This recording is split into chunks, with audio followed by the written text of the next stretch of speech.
So anyway, I found out that you cannot cancel Hulu today. Because we're moving, I'm canceling all of the streaming services. I go to Hulu. I've actually got Hulu twice because I got it in a bundle with Disney Plus, and I've got it by itself. So they're double charging me. I'm being double dipped. And I tried to get out. I can't find the in cancel, and I didn't cuss there. We're 25 seconds in, so you're not allowed to cuss. Or they nail you. By the way, Pistachio is doing more awesome. We are here tonight, ladies and gentlemen, or at least the two people, Omar and Rhaegar, who are listening in, to talk about Madame Webb. I saw it last night, and it was a chore. I actually fell asleep about 3 hours into it. I was about maybe a quarter of the way into the movie when I fell asleep, and it was it took so long. This movie was so long, and then I look at it's like only an hour and 45 minutes. I'm like, really? Because holy crap. I took fell asleep. 4 hours out of my soul. So I fell asleep like 10 minutes in, and I felt like it took forever to get to that point. And so, okay, let's watch this. Yeah, you're out of here. Go somewhere else. All right. Excuse me. Well, this is the life I live, ladies and gentlemen. Now he's going to start picking hair out of my scalp. All right. So anywho, everybody and their brother is saying how bad this movie is. I haven't heard anyone defend the movie. I did read a review or an interview about the movie from the Mary Sue. I did an article that I did a video about an article the Mary Sue did earlier, and even that doesn't talk about the movie. It's like, oh well, women are being represented, awesome. So it's not anything about the movie. It says nothing. Yeah, well, about that's Mary Sue for you. It's all about, hey, women are in it. Isn't it good? Yeah. Okay. Normally when we do these reviews, we just talk about from like start to finish what happens. And it begins, you've got a pregnant scientist in the middle of the freaking jungle, and they're looking for a spider. And we find out that near this place where these spiders are, there's people who have spider powers. And my first thought was, wait. So we're saying it was the spider that bit Peter Parker that gives him his powers, not the radiation, because that's what this is all about. It's just apparently these are magical, spiritually significant uber spiders. And just as a side note, I want to throw this out there because it pissed me off within like 5 seconds, and I immediately went, okay, this is going to be a hard one to sit through. There's already places in Africa where there are actual spider deities, particularly Anazis. So if you needed a pre-industrial tribe, a isolated pre-industrial tribe who worships spiders, I got why in God's name did you not set it in any of the parts of Africa where a Nazi is like a thing? It would have saved you so much world building. I'm going to answer this. If you look at the people under the red makeup, no, you can't. This is chocolate. Gosh darn it. Damn. He's taken to landing on my drinks now and trying to get some. He can't have my Yoo-hoo. My Yoo-hoo is chocolate. Birds can't have chocolate. So anyway, here's the thing. If you look at the features of the natives, they're painted in red and spider webs all over and everything. They are not black people. I have a feeling they were afraid to put black people in the movie as tribesmen. It's a weird thing where it's racist to portray black people as black people if they are not criminals. Like if you are doing a Dr. Carson movie, well, you're not actually portraying the struggle. Once again, I've said this before. You cannot have any other story in movies, comics, radio plays. Doesn't matter. Politically black. Yeah. So they couldn't do an African deity because then they would have to portray Africans as Africans, not as urban criminal types that movies love to do. Well, okay. Door number two. Why didn't you set it in? It's more Amazonian. So you have more maybe Latino features, which are basically Caucasian features. We're saying we have the same facial features. So you could say anything so long as you're not putting black people in. Hey, MK, bird going to poo on my head. Not one of these days. Again, just say again because this happened. Okay, well, door number 2, why wouldn't you set it in Greece and tie in Arachne? That would have also gotten you out of the black representation hole, and you could have demonized white culture. Because then all you're doing is showing white people. You see the dilemma that they've got to go through? You feel a little bad for Madame Webb now, don't you? No, because, it just makes it worse. So the pregnant scientist lady finds the spider. And by the way, spoiler alerts for a movie you're not going to watch. This movie sucks. I like to save the review for the end. This movie sucked. But in this case, you have Spider Lady and or pregnant lady. She gets shot, and she's saved by the by the red spider people that live in the jungle.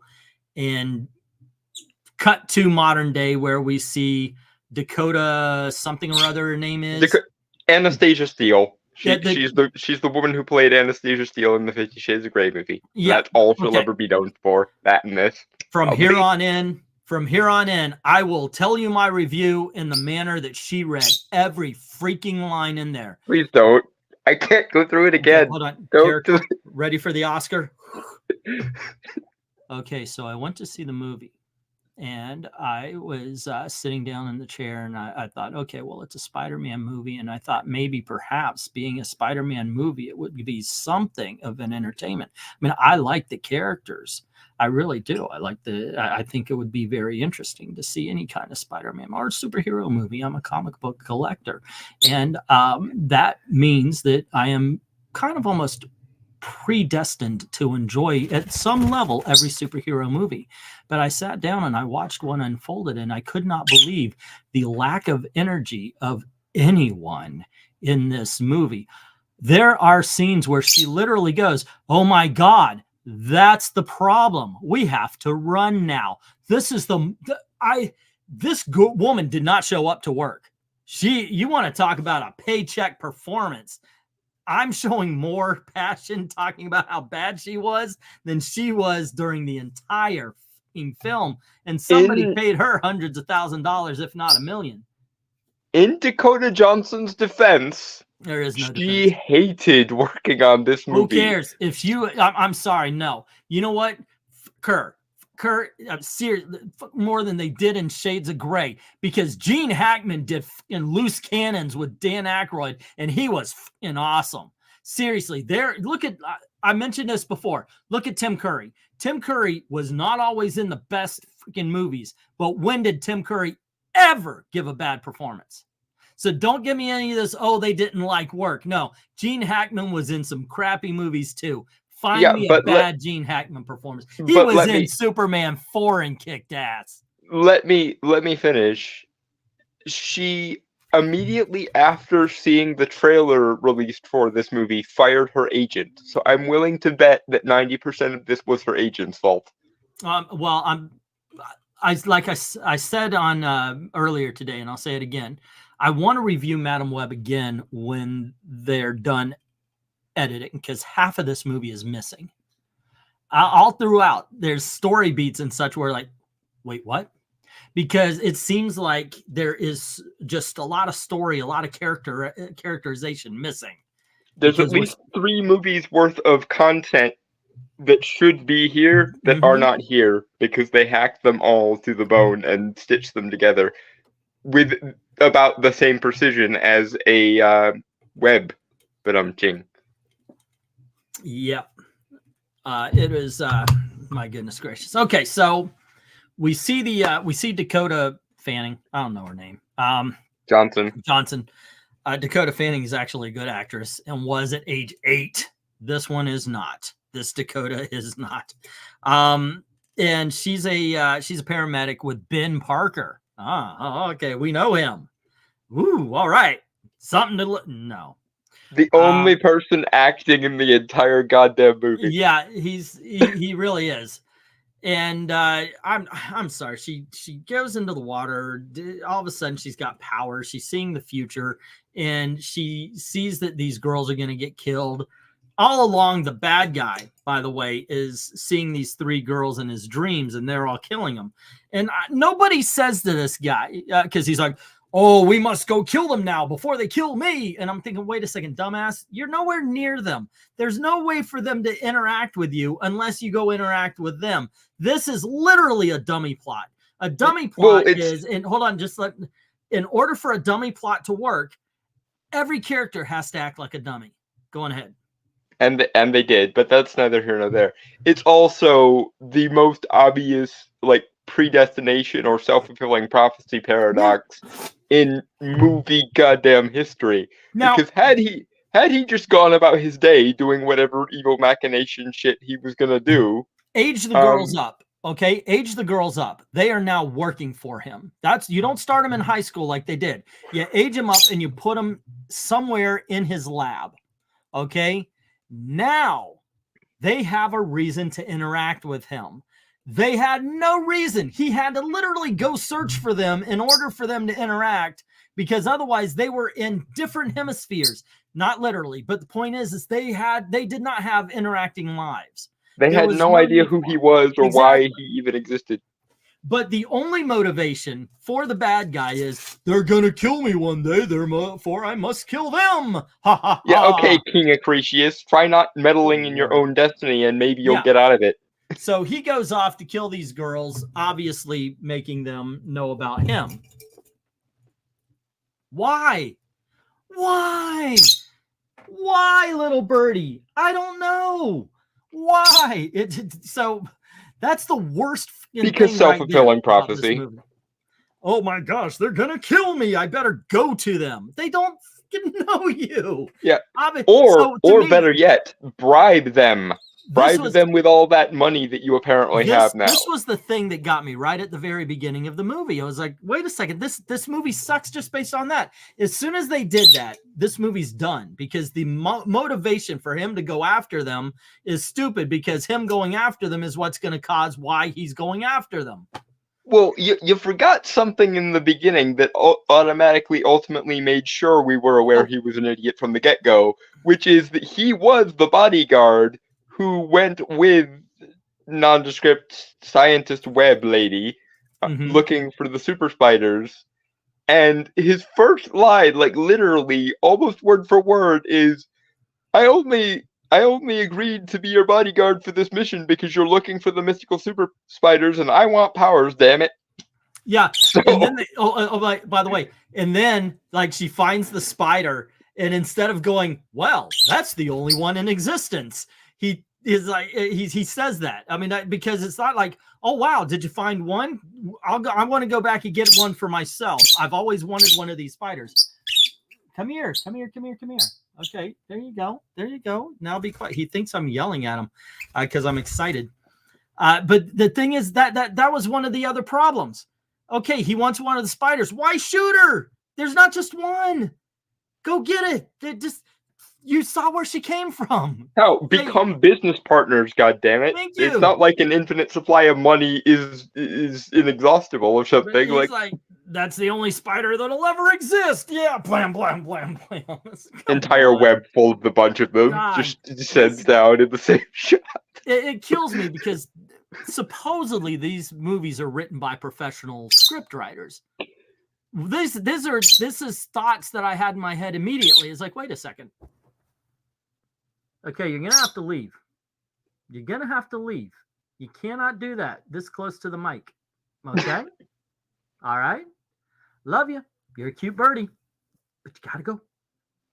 You gotta go. You're not moving. You gotta go. Okay. But okay. Maybe Doctor Strange should have showed up. His magic could have saved the movie. I have a feeling this one would have just dragged it down. Please don't ever in any hypothetical multiverse associate Doctor Strange with this shit. It is personally offensive to me to even think that universe exists now. I am now having to conjure up a universe from thin freaking air to crash into that universe so that it no longer exists and never will again. I remember I was I was listening to Spock's book. Leonard Nimoy wrote a book, much like William Shatner. He did his 2 novels about the TV show and then about the movies. Leonard Nimoy did kind of a response, not directly. They're friends. It wasn't like the whole Sulu thing where they hated each other. But when Spock got to Star Trek V, one thing he said that has stuck with me ever since, and this is 30 years, okay? Well, 20. And he says, look, we were writing a bad script, and you can't make a good movie out of a bad script. I think you can make an entertaining film, yes, but not a good movie. Madame Webb is a bad script. It fails. And right away. You know, that was somewhat inevitable because the same writers who wrote this are the same ones that Sony felt were good enough and responsible enough to handle Morbius. And in the immortal words of Adam Savage, well, there's your problem. Well, the thing is Morbius, as we talked about in the last video I did tonight, the one about Silk, Morbius is fun bad. You know, we all get it. I said this, I'll bet you money that damn near every one of you, maybe not all, but damn near every one of you watched Morbius, thought it sucked, and then watched it again because it was fun. It's stupid, but you know what? There's something about it that it's a meme. There's something about Morbius that makes you okay with multiple viewings.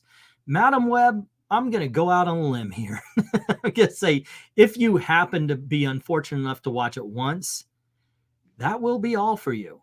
I normally don't tell people to skip films. I'm a guy who says, look, I hated it. You may love it. Give it a shot. I will tell you right now, it's your funeral. It's just really soul sucking. As in, you will have less soul going out of the movie than you did going into the thing. There are very few comic book movies I act like that with. Birds of Prey is one of them. Captain Marvel's the other one. Elektra I find boring, but I've actually watched it 3 times. The Catwoman movie I've watched maybe 3 or 4 times because there's something there that might be fun about it. Yeah, there's some life to it. There are some films that are just so superhero films, to be specific, that are so freaking horrible that I will deem them unwatchable. To me, those are them. There might be another one that I'm missing, but and by that I mean comic book movies, not necessarily. Like there's a movie from Morbius look like V for Vendetta. There's a movie in the from I think it's the late 40s because it set up the TV show. It's called Superman and the Mole Men. And it basically plays like 3 episodes from the TV show. It is slow. It's boring, but at the very least you can watch it like it's the old TV show and get some entertainment out of it. I would recommend that before I recommend you even go see this once. Didn't see it, but Sydney Sweeney is in spandex. Isn't that enough? No. And for the record, on the they're in spandex point, literally only in a psychic vision that Madame Webb has for all of 5 seconds. Yeah, I was about to say, bring up if you want to see Sydney Sweeney, I have no idea who that is, but if you want the blonde one. The blonde one? Okay. If you want to see her in her outfit, go find it. Go find a picture and look at that. If you look at it for more than, say, 20 seconds, you've seen more of her in that outfit than you will in the movie. And I am not exaggerating. I am not exaggerating at all. They do not put those girls into their costumes, but for a few seconds in the beginning and a few seconds at the end. Otherwise, this is the ultimate, what do you call those? Escort missions. The video games where you have to carry along some annoying person, keeping them alive throughout the entire video game. That's what this movie is. Madame Webb is in a pantsuit. She's not in her chair. At the end, she gets into their chair with the visor, the whole 9 yards. She's blind and blah. But throughout this, this is so bland. At the very least, even in some bad movies, even like Catwoman, you can go, well, you know, it's still Halle Berry in the Catwoman outfit, and it looks, you know, they did their own thing, but at least looks cool. Or, you know, Helen Slater's wearing a proper Supergirl outfit. They put Elektra, maybe it wasn't in the comic book costume, but they put her in a pretty But it was neat a outfit. costume. Yeah, and it looked like it could fit Elektra's thing. This is women in jeans and pantsuits running around trying to not get killed by somebody who's obviously been inspired by Spider-Man, who hasn't even been born yet in the movie. Okay, and while we're there, I just want to go back through something that I said prior to the movie coming out, wherein I said that it looked like Final Destination with all the fun parts of Final Destination cut out, wearing a superhero skin. I was wrong about that. But I was wrong about that because I was giving the movie apparently too much preemptive credit. Because the movie it most resembles, to me, just off the top of my head when I was watching the damned thing, is the Gem and the Holograms movie from 2015. Oh, yeah, I remember that. With a superhero skin on. That is this movie. It is literally, if someone took the Gem and the Holograms movie made in 2015, which has no resemblance to Gem whatsoever, for the record. Gem and the Holograms, that 2015, that's a YouTube movie, by the way. I mean, it's literally about YouTube. Yes, it is.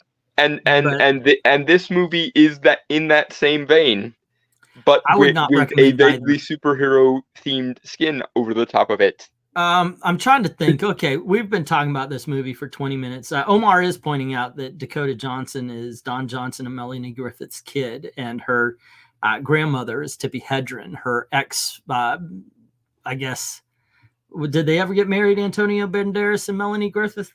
I mean, she's been around acting all the time, and he's pointed out she shouldn't have to get acting lessons from anybody. The talent skipped a generation.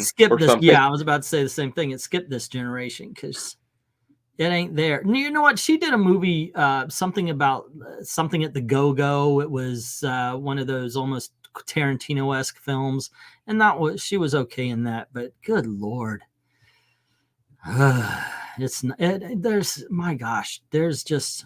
That's so bad. The sad cruelty is she will be known for nothing except 50 Shades of Grey series and this movie. Okay, so here's my thoughts on the villain.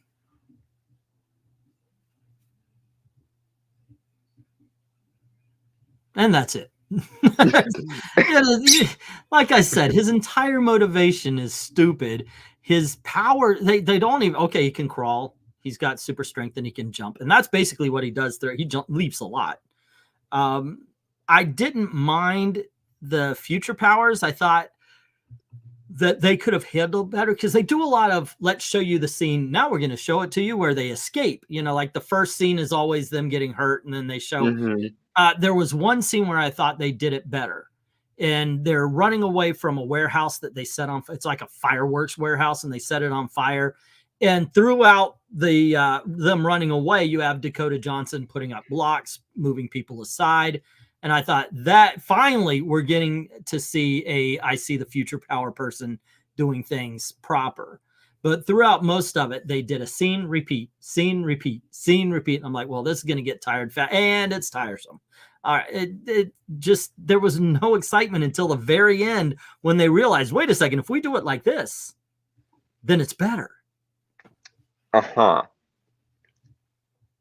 And just so we're clear, this movie is similar. It should have been a movie that was written in 1994 but released in 2003.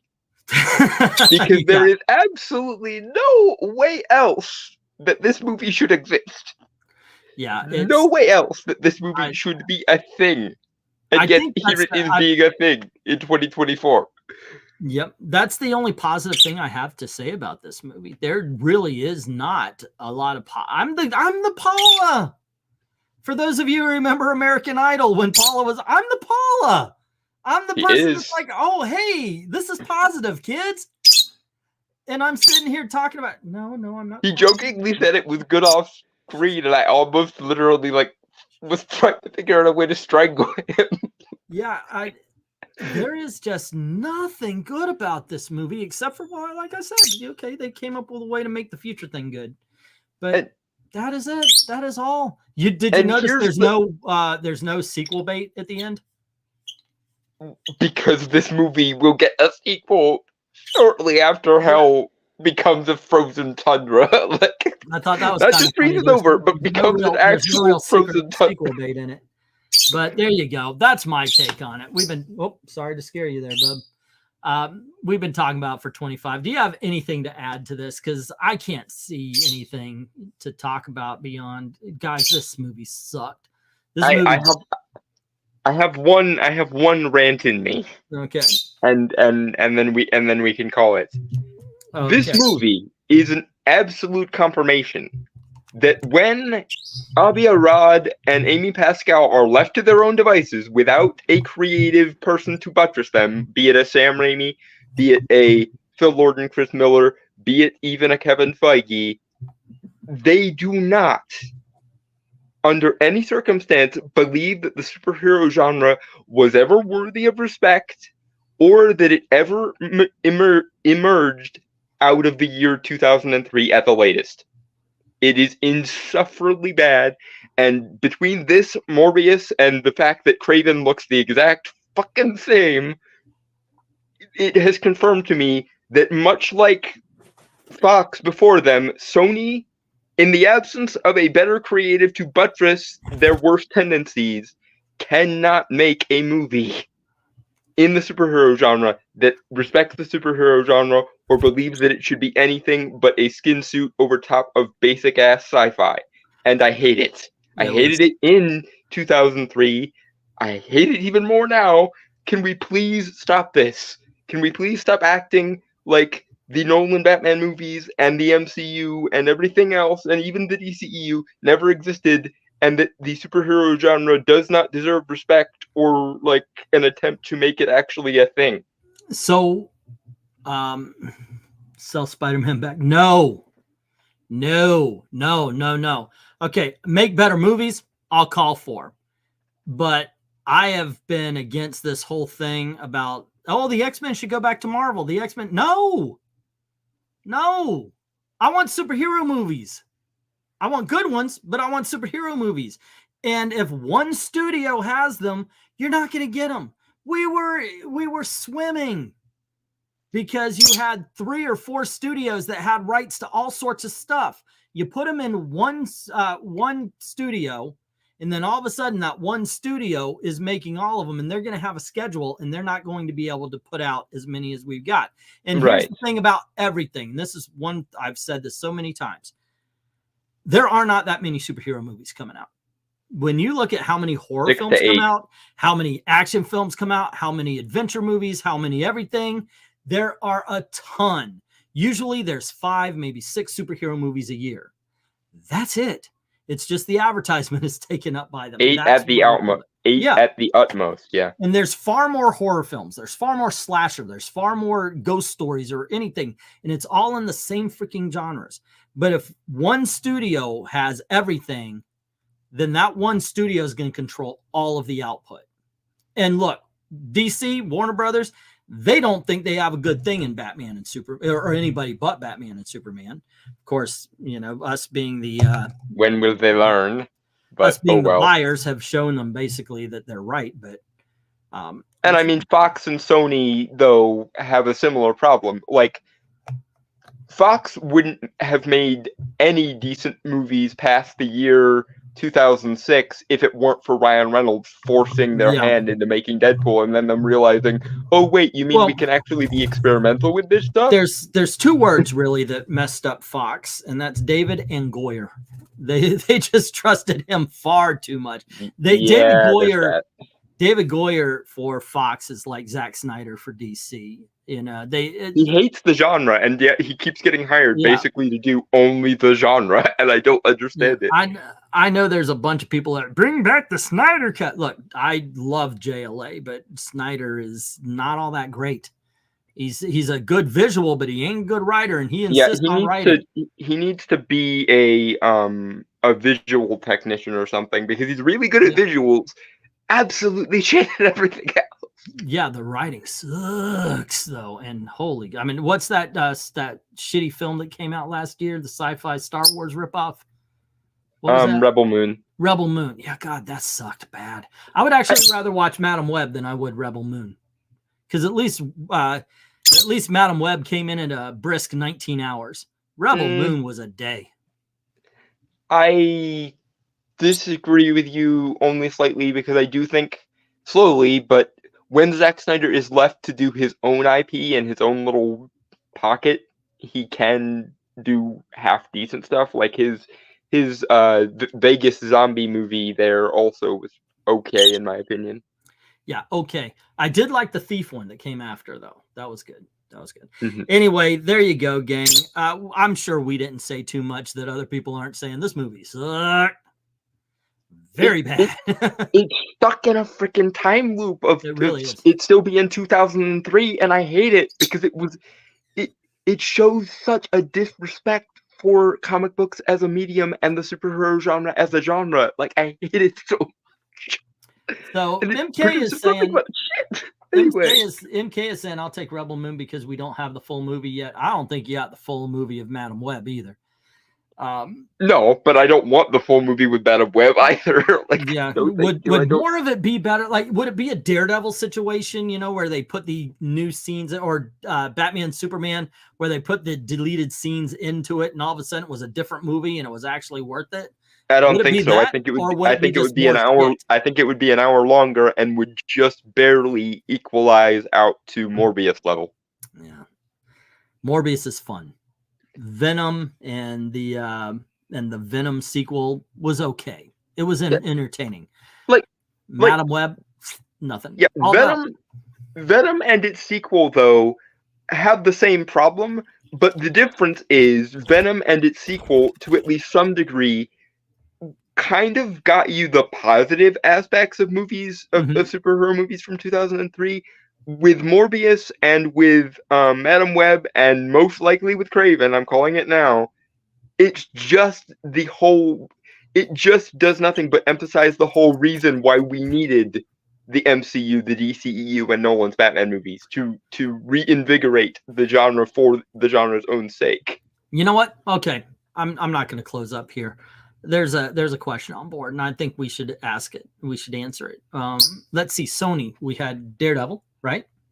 And then we had the Amazing Spider-Man movies, and we had the Spider-Man movies. Obviously, I don't think we could include what I'm asking, the Sam Raimi Spider-Man. Because I think those are good. when they have excellent. A creative to hold their hand, they can do fine. It's just in absence of a better creative to hold their hand. But we got Daredevil, and we've got the 2 Amazing Spider-Man movies, and then we have the 2 Venom, we have Madame Webb, and we have Morbius. That's it, right? Morbius. Okay, so they made 7 films. Kraven we haven't seen yet. They've made 7 films so far. What is the best? What is the worst of the Sony superheroes?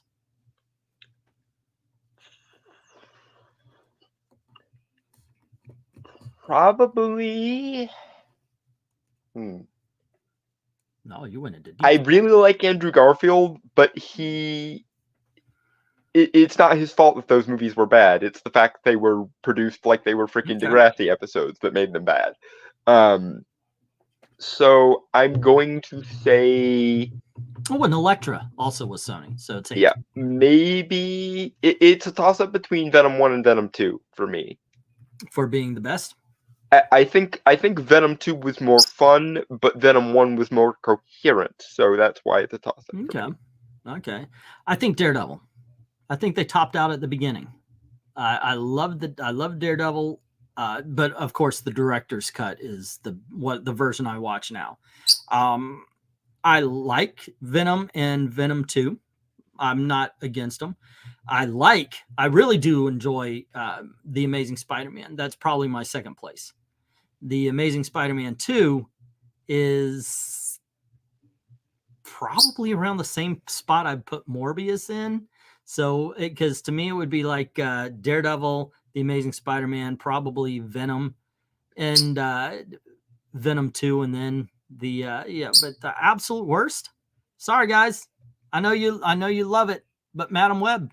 Madame Webb is absolutely the worst. It's worse than And Spider-Man I'm 2. not holding my breath on Craven being all that much It's better. worse than Elektra. Yeah, but I would definitely put it there. And as far as Fantastic Four movies, since I saw you mention that, James, the best Fantastic Four movie as far as entertainment, I'd probably go with The Rise of Silver Surfer. But as far as best, you want the greatest of all Fantastic Four movies, meaning it captures the Fantastic Four more than anything, I would go with the never seen a theater. You can watch Roger it. Corman. You can watch it on YouTube. Roger Corman version. It was made for $1 million. The special effects are less than TV show special effects, and it still captured the Fantastic Four better than anything else. Yeah, agreed. With the possible exception, well, actually, no, with the exception of the animated stuff. Oh, of course, yeah. I wasn't talking about the animated stuff because but season yeah. 1 sucked, but the rest of it. I actually entirely agree with your ranking of the Fantastic Four movies, because to its credit, Rise of the Silver Surfer has probably my favorite Reed Richards moment outside of the comics, which is when the general is giving him shit, and he just completely like geek pride worldwide the whole shit out of him, and it's just awesome. Yep. Daredevil was made by Fox. Oh, okay. I thought it was Sony. Sony made the 2 Ghost Rider movies with Nicolas Cage. Then that changes everything. Yeah, that wins. That puts Ghost Rider the first at the top one. of the The list. first one wins. The second one is. The second one was Nick Cage. The second one is down there with. The second one is down there with Morbius for me. Yeah, I didn't like it at all. Once again, Pistachio is back. Right now, I'm half hearing you, and I'm half hearing scratch. And that is the good news of this review, is that the bird is feeling better. I know, right? Sometimes I think that at some point in time, people I know listen to these, but I also know that some people watch. And I do believe that when Pistachio was moving around, nobody's paying attention. They're just watching Pistachio, which makes me think get a. I told Gail we get a white box. It's called a light box, where it's just this white square that you put things in, and you can light it. You put the lights on the outside so the heat doesn't come off. I said, put his cage in that, and let's just put cameras around it, because I swear to gosh, that would be a channel people would watch. Yeah, I have no doubt. But Sony apparently peaked with the first Ghost Rider. Then in that case, yeah, Ghost Rider was I really liked that one. Although I did watch it and went, man, I'm watching a video game here, aren't I? No, and sure enough, I played the video game, and it is exactly what I was talking about. Because think about it. You've got Ghost Rider, he rides, and then he meets the boss, or the boss level 1. And then he does his little ride, and he meets boss level 2, and then 3, and then finally Blackheart. So it's a video game. Yeah. And in the meantime, there's fetch quests about retrieving the contract to send in Gonza, and yada yada yada. That is my face you're putting your claws into, and you don't care. All righty, there you go. Okay, I totally forgot Blade was New Line Cinema. Aren't they affiliated with? Yeah, they're affiliated with the WB. Yeah, I mean, everybody knows the order of the Blade films. It's 2, 1, and 3 as being the best, and I expect you to follow that, being that Del Toro was the director of 2. Yeah, Del Toro is one of those. Okay, there are varying degrees of win here, but Del Toro will always be some kind of win.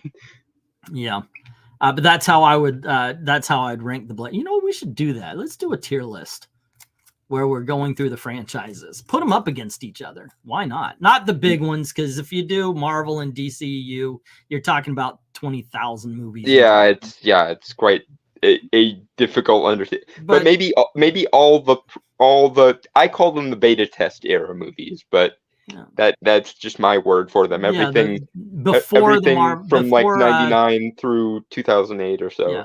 That Marvel Universe is its own animal. Yeah, that might actually be good. Anyway, guys, there you go. Don't bother with Madame Webb. Like I said, we're just repeating what everybody else is telling you. I don't know if we had a different take on it, but good God, how horrible. And it's like in the first 5 seconds of the movie, or not literally, but that you realize that the villain's entire motivation is to go out and kill people he never heard of. They actually have to go through and do this technology, the facial recognition technology that they truly didn't have in 2003, which is when the movie is set, and also like when it feels like it's from. Yeah, they go, oh well, we've got this new facial recognition technology, and they use it like they would now, or maybe 10 years from now in the 2000s, where I call bullshit. Where it would have so many bugs in it.